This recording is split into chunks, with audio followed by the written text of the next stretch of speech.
So, day 2 of vectors here. We're going to look at 2 more terms and look a little bit at component vectors a little bit more closely, okay?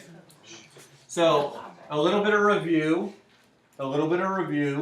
Remember, we can, in component form, we have a horizontal and vertical component, here A and B. We had various forms of notation, some looking like a point. This one here, the A over the B, looking like a matrix, 2 by 1 matrix. Here with the brackets, this is the one I kind of prefer using the most. But you should be familiar with all 3 of those. And then, of course, we had the unit vector form, which we'll look at again more closely here in a minute.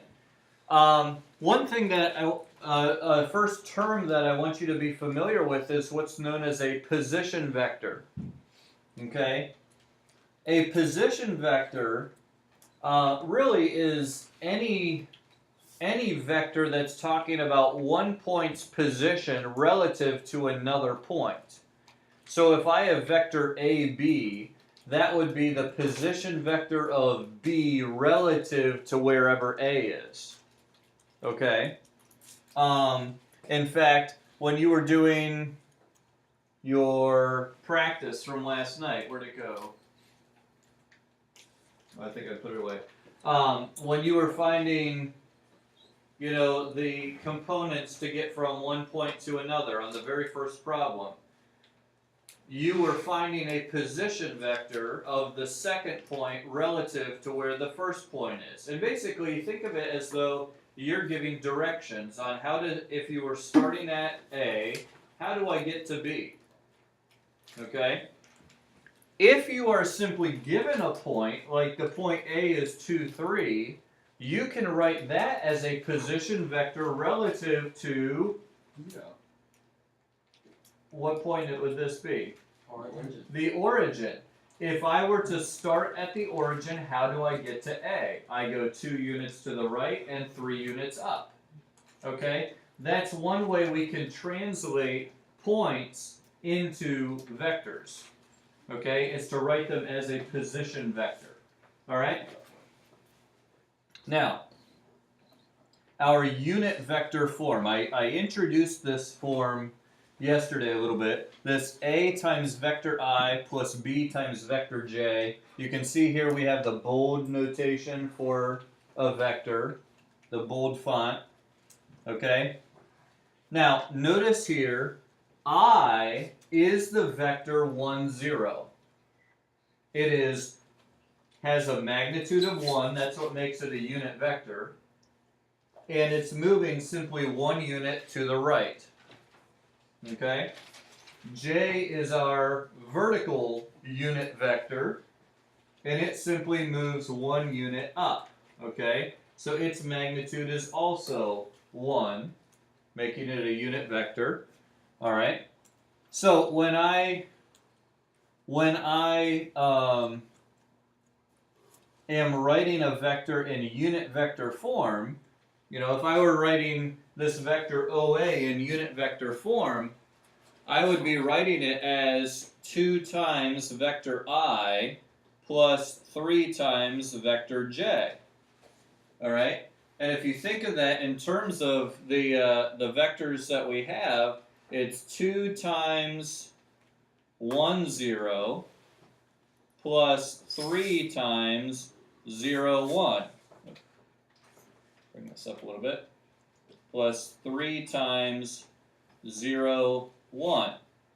Okay, so you can see here, if I were to multiply this, I'd have 2, 0 plus 0, 3. If I put those together, I'll have 2, 3. Okay?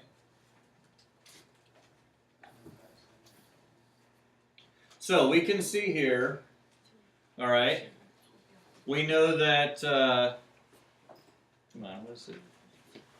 Just stop. There we go. So what we have here is the components are going to represent the horizontal and vertical magnitudes. It's not the magnitude of the entire vector, but it's the horizontal and vertical magnitudes. All right? If A were the 0.35, we could put a position vector OA equal to 3,5, and that notation could be any of these four. All right? 3,5 written like this, 3,5 written like this matrix, 3,5 with these angled brackets, or 3i plus 5j. All of those are giving us vector 3,5. And that vector has a magnitude of 3 horizontally and 5 up. Okay? We don't know what the vector of it, we don't know what the actual magnitude of the whole vector is yet, but we at least know how far over and how far up it goes. Alright? Does that make sense so far?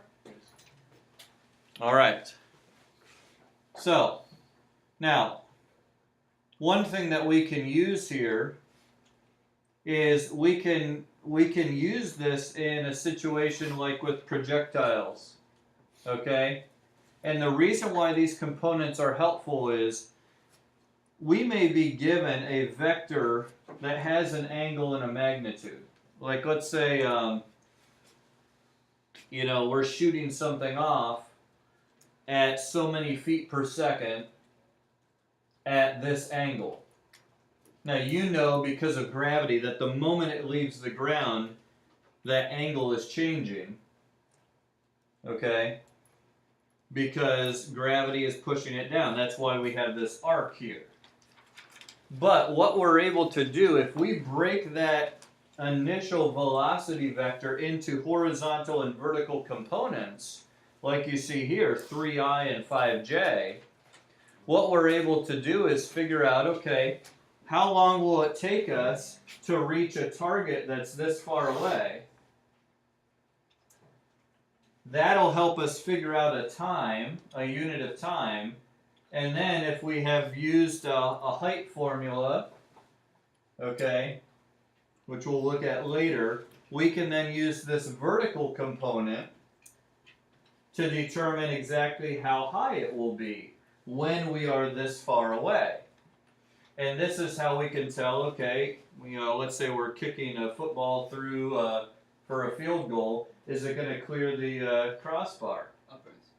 Yeah. Is it gonna be a field goal, or is it going to fall short? Okay.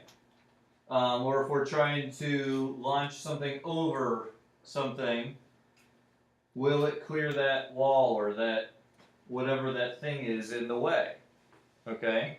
And of course, we can then also reverse engineer this kind of process to figure out, all right, if I need to clear something that's so far up off the ground, what would my angle need to be that I would have to shoot it off at?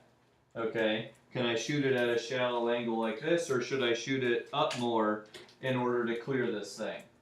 Or can I even, without changing my velocity, So there are a lot of calculations that could go into a situation like this where we have some kind of a projectile. Okay? So, that's one application we will be looking at in the near future here related to these horizontal and vertical components. Alright? Now, a couple of things just relating components to some terms that we dealt with yesterday. First of all, equal vectors have equal components. And we could say even more, I don't know if broad is the right term, but maybe more specifically actually, equivalent vectors have equal components. All right? In order to have the same direction and magnitude, we need to have the same components. All right? That kind of makes sense.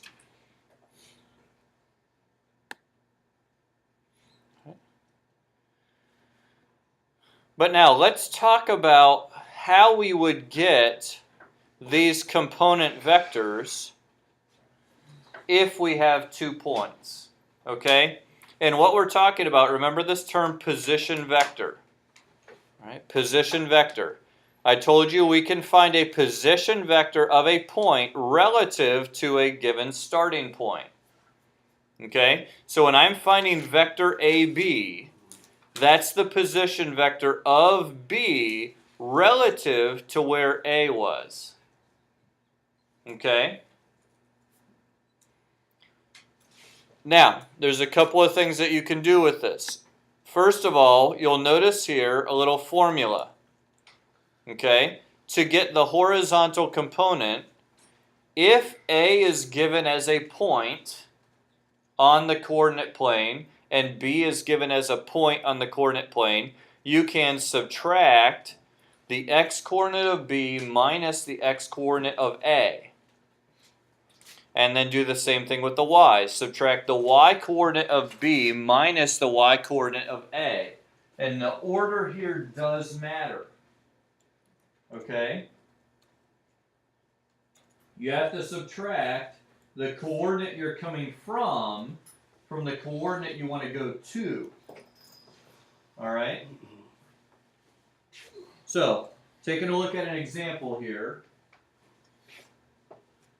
Let's say that A is the point 6, 2, and B is the point 1, 3.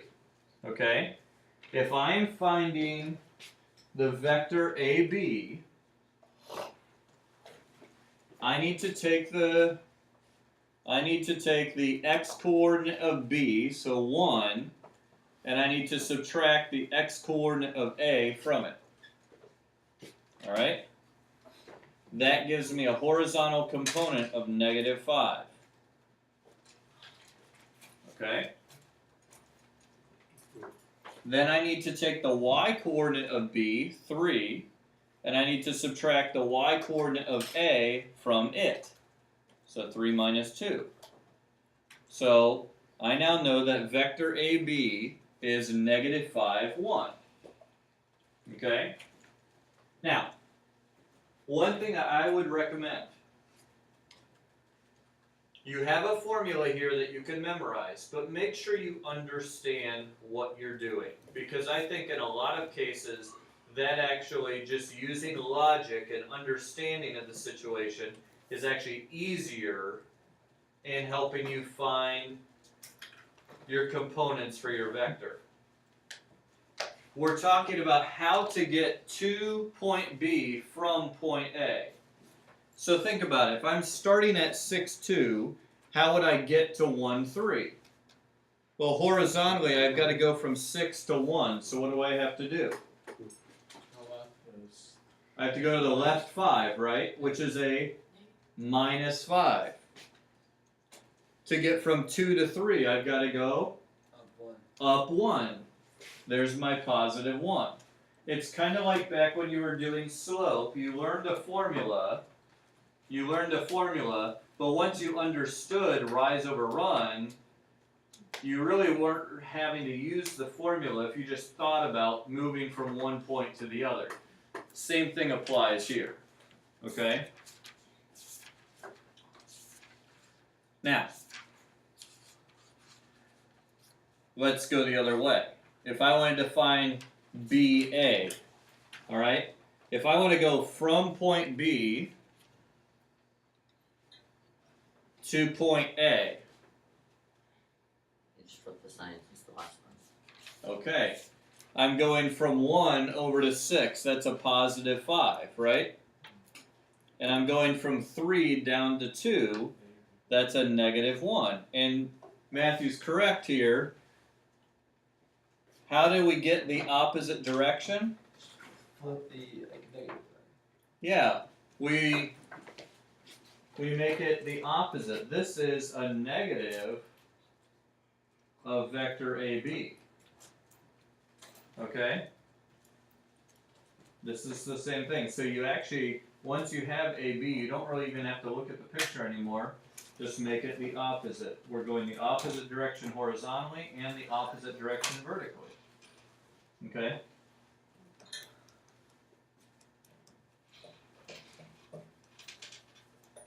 Alright, so any questions about finding that those components to the position vector? Anything? All right, let's try a few. Okay, I want to try a few in two different contexts here. We'll start simple and then we'll move a little to the complex. All right. Here we have point A, which is -4, 6, and B is the 0.54. All right. So let's say I wanted to find, as it's drawn there, vector AB. 9. Okay. Horizontally, good. We've got to go from -4 all the way over to +5. -4 to +5, you're right, that's a +9. And then we've got to go from 6 to 4, right? So that's -2. Using the formula that we had just looked at, we would be doing 5 minus a -4 and 4 minus a 6. It's the coordinate you're going to. We're going to the 0.54 minus the coordinates you're coming from. -4, 6. Okay? So this is using the formula. We could jump to it using some logic. All right?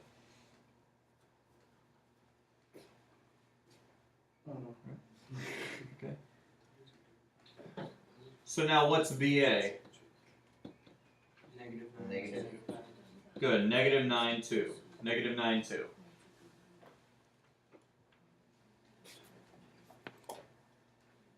All right.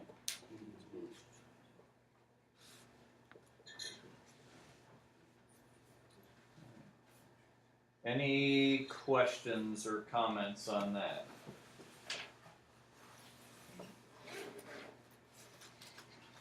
Okay. Now, the reason why I'm trying to teach you to think through these logically is because remember what I told you is that vectors are not bound to a specific location. In fact, we don't even have to be on a coordinate plane. We can have any grid.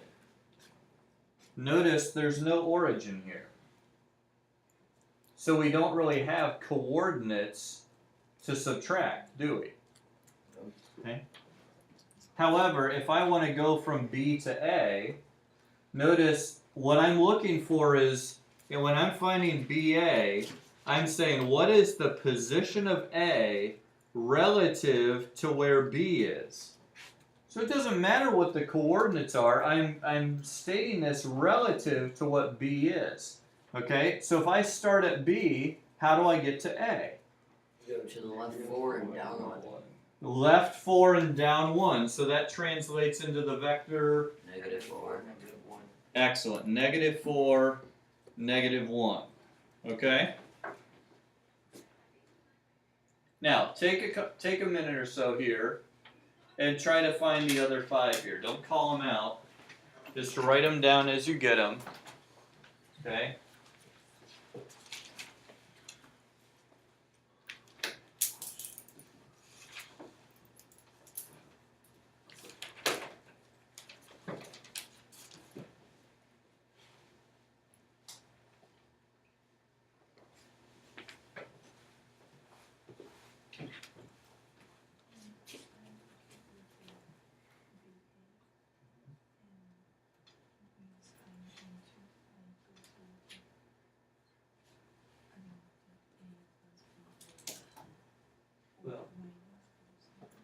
Well, if you're going from B to A,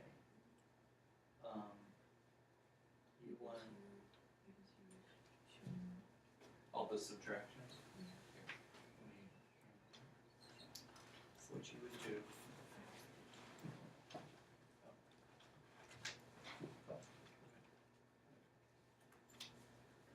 Okay, so you have, if you're going from B to A, you take the x coordinate of the point you're going to minus the x coordinate of the point you're coming from. And then the same thing with the y's. The y coordinate of the point you're going to minus the y coordinate of the point you're coming from. Okay? So that's your vector BA. So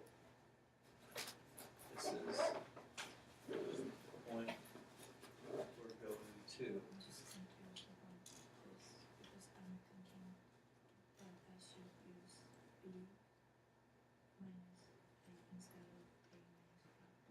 Well, it depends which way you're going. You would do b minus a if you were doing vector a, b. Yeah. It's it's the opposite order of what the order that they are. Okay.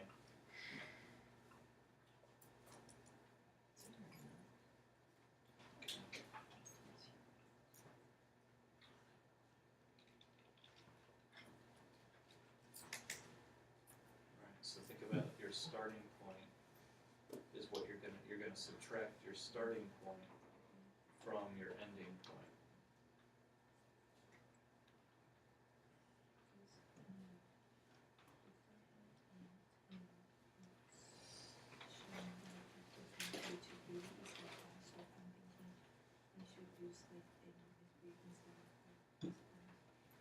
Yeah. This one we would do b minus a.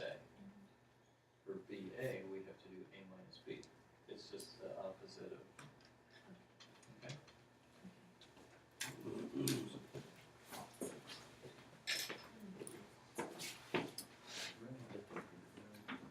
All right, let's talk through these a little bit here. For b, BC, vector BC is what? Negative 1, negative 5. Good, -1, -5. We've got to go left 1 unit and 5 units down to get from B to C. Okay, good. There was our BA. All right. Letter C, the vector from D to C. 2, 0. Good, that's 2, 0. We're going 2 units to the right. We're not going up or down. That's just vector 2, 0. Okay? Good. How about AC, the vector from A to C? 3, 4. 3, -4. 3 to the right, 4 down. Okay?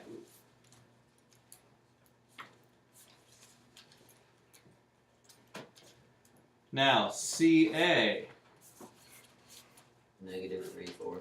Yeah, good. CA is negative AC, right? Right? Yeah. Okay, look out for those. So now I know it's just a -3, +4. I didn't even have to look at the picture. Okay? And then, let's see, I haven't used yellow yet. DB, okay? DB, what's that vector there?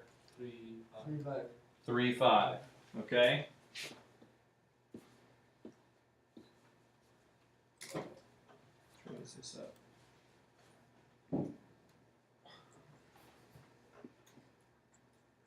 Three, 5. Okay? That make sense? All right. Okay.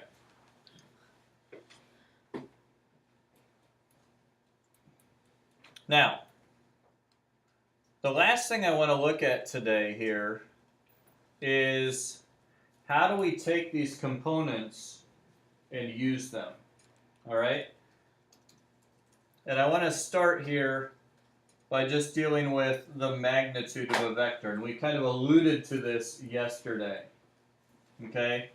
We alluded to this yesterday. If we have a vector v, and it has these two components, v1, v2, or a and b, or whatever you want to call those, all right? Remember we said these are horizontal and vertical components. So when I am drawing this, or when I'm thinking about this, I'm ending up with a right triangle, right? And someone I think even mentioned this yesterday. If I know the magnitude of this horizontal part and the magnitude of my vertical part, then I can find the magnitude of the diagonal using the Pythagorean theorem. Okay? Now, we said earlier you remember down here, we said earlier that, wait, wrong spot. There we go. The components represent the horizontal and vertical magnitudes, right? So here, when I'm dealing with vector v, this right here, whatever that horizontal component is my horizontal magnitude. And whatever this vertical component is my vertical magnitude. Right? So, I'm dealing with magnitudes here. The magnitude of the horizontal part squared, or I should say the horizontal magnitude squared, plus the vertical magnitude squared equals, if this is my vector that I'm trying to find the magnitude of, then that magnitude squared is what that all is going to equal. Okay?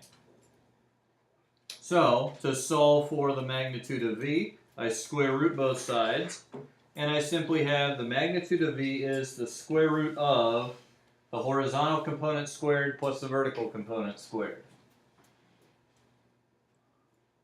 Okay?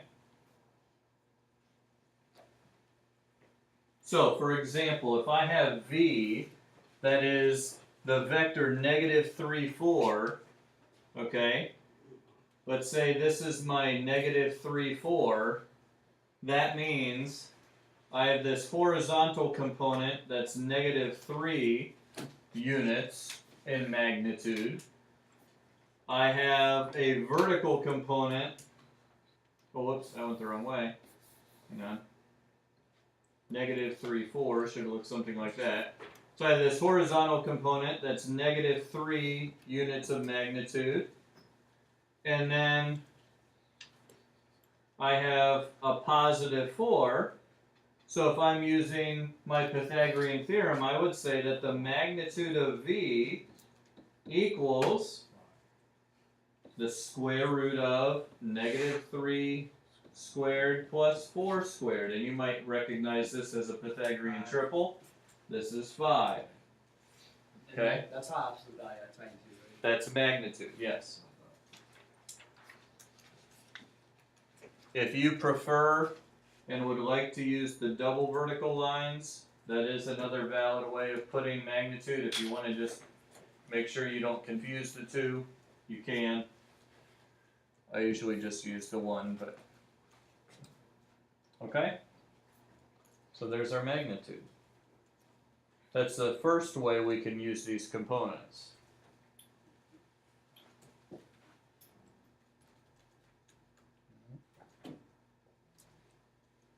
Now, we will look Thursday at using the components with other operations, like the vector addition and the scalar multiplication that we looked at visually yesterday.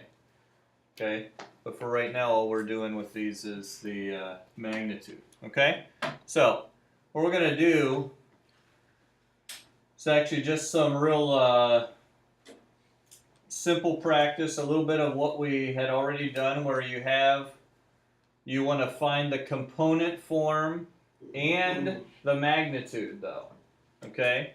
Find the component form and the magnitude of the vector v in each case. Alright? And then here's a little bit more where you're visualizing it. How would I write vector w in terms of u and v? Or, in this case, 33, how would I write vector u in terms of vectors v and w? Okay?